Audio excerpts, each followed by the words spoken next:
Lesson 45 is another lesson about circles. We're going to take them a step further and learn some more about them. It's particularly about secants and tangents and when they intersect, what happens. So we're going to have three different cases. The first two are going to be on the circle and inside the circle, and a second we're going to do outside the circle. So here's what I mean. Go ahead and copy these theorems into your theorem section of your notebook as well. You can pause the video in order to see them, to copy them in. There are going to be three theorems you're going to need to copy. First, Theorem 61 says, the angle formed by a tangent and a secant with the vertex on the circle is half the intercepted arc. What that means is, here we have a tangent line, touches the circle at one point on the outside, and here we have a secant line, it crosses the circle and touches it in two places. It says the angle formed by that, which would be this angle right here, is going to be half the intercepted arc if the vertex is on the circle. Right here it's on the circle, so that means this angle, angle ABD, is going to equal half of this arc right here. So imagine this being your angle, this arc from B all the way to A, that's your intercepted arc. So the measure of angle ABD is going to be half the measure of arc AB, is what that theorem is saying. The next one is Theorem 64. It says the angle formed by two secants, or chords, inside of a circle is half the sum of the intercepted arcs. So what that means is, I have two secant lines. This one crosses at B and E. This one crosses at D and C. The angle that's formed by them is half the sum of the intercepted arcs. This angle, angle A, is going to equal half the sum. The intercepted arcs would be BC and DE. The measure of BC plus the measure of DE. So if you add these two arcs together and divide by 2, that would get you your middle angle A. So that's Theorem 64. Inside the circle is where they cross. So first we had on the circles where they cross each other, inside the circles where they cross each other. Next we have Theorem 65, outside the circle. It says, the angle formed by any combination of secants or tangents outside the circle is half the difference of the intercepted arcs. So here are the three ways that you could have intersecting outside the circle. We have two secants right here. We have a tangent and a secant, and we have two tangent lines. These are your three ways you could see this. But all three of them cross each other outside of the circle. So it says that's going to be half the difference of the intercepted arcs. What you would do is take your major arc, your bigger arc out here, and you would subtract this little arc in here, divide that by 2, and you get the measure of your arc. What that means in letters, I drew it over here so we could do letters. Angle BAD, so this angle right here, outside the circle, is going to equal half the measure of CE, and it says different, so minus the measure of this little one, BD. So angle BAD, this angle right here, equals half the measure of CE minus the measure of BD. Those are our three rules. Now we're going to do some examples. So make sure you've copied all three of those theorems into your theorem section and then move on to the examples. Example 1 says find x. We have this diagram right here. Look at it for just a second before we start solving it. Pay attention to where they intersect so we know which rule to use. These two lines intersect on the circle. And if they intersect on the circle, we know that the measure of this angle x is going to be half the measure of the intercepted arc. So x has to equal half the measure of RS. And what is the measure of RS? It gives it to us right there, 130. So if x is going to be half of 130, then x is going to equal 65 degrees. Okay, example 2 says, find y. Pay attention to where they're intersecting. We have two secant lines, and they cross right here outside the circle.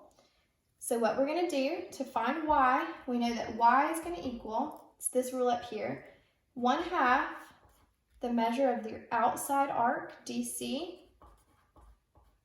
minus the measure of your inside arc, AB.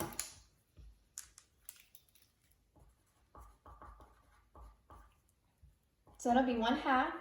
The measure of DC is 80. The measure of AB is 30. So 1/2, 80 minus 30 is going to be 50. 1/2 of 50, y is going to be 25 degrees. Example 3 says find P.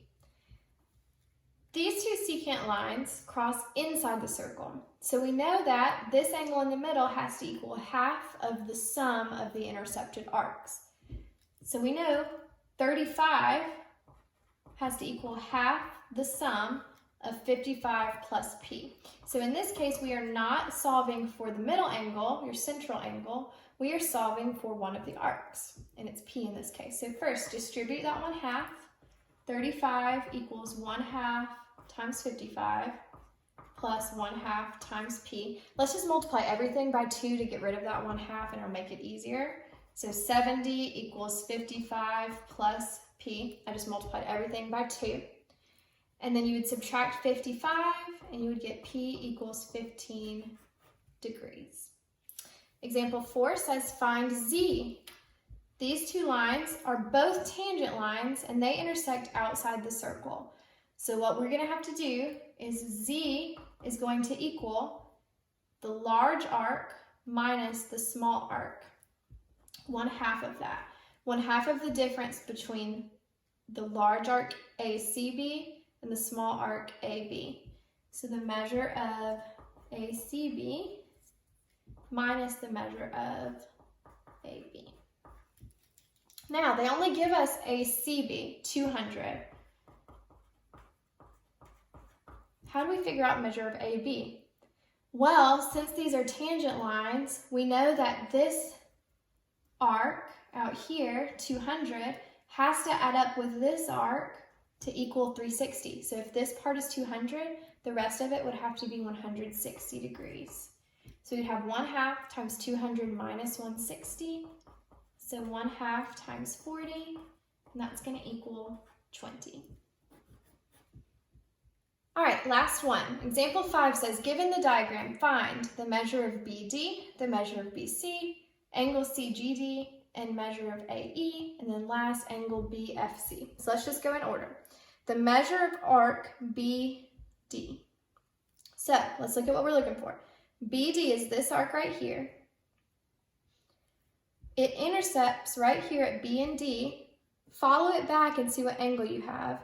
Our inscribed angle is 80, and we know inscribed angles are 1/2 of the intercepted arc.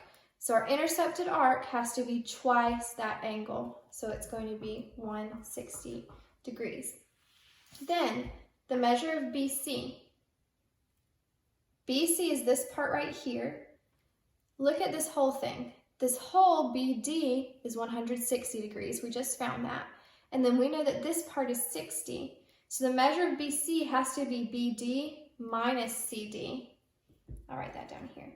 Measure of BC is going to equal BD, the big arc, minus CD. And we know BD is 160 and CD is 60. So BC has to equal 100 degrees. Then angle CGD. CGD, this angle right here. It gives us this angle 140. We know that the vertical angle right here would also have to be 140. And we know that this angle has to be supplementary with that 140. So if it's supplementary with 140, then it's going to have to be 40 degrees. Then measure of AE. So AE is this little arc right here. Look right here. We have two secant lines that both cross, and they cross inside the circle. We know this arc and we know the center angle, so we can find this other arc just like we did in the last example.